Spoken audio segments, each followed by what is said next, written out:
Well, on the Fox River in Appleton, the water level has been climbing.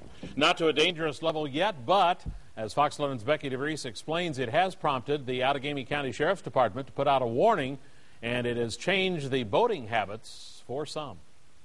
In theory, she's ready to go. Rich Thompson's boat is ready for the water, but it hasn't left the dock in about 2 months for a couple of reasons. The only ones that have had an opportunity to get on the boats without getting wet have been the spiders.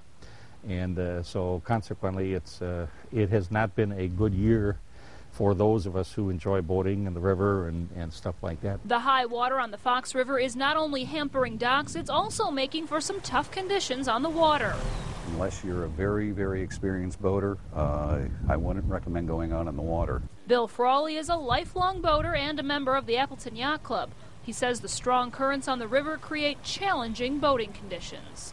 It's getting more and more treacherous. We keep seeing our buoys moving off station so that the weight basically is getting lifted off the bottom of the river and the buoys are getting carried into a different position. Bill Frawley says he took his boat out on the river Sunday night and he estimates about 70% of the channel markers were out of place. The Outagamie County Sheriff's Department has issued a no-wake order in the area. We're seeing a situation where if you're going upstream, you have to put so much power on in order to make headway that you start to kick up a wake, and the wakes can cause damage to shorelines and docks that are in almost a flood stage right now.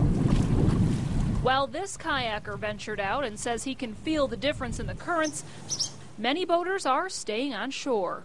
Hey, there's always next year. In Appleton, Becky DeVries, Fox 11 News. Take a look at some numbers. The National Weather Service reports the Fox River in Appleton is now at 7.3 feet. That's 1 foot below flood stage. But less than 2 months ago, the water was at a record low of just over 5 feet.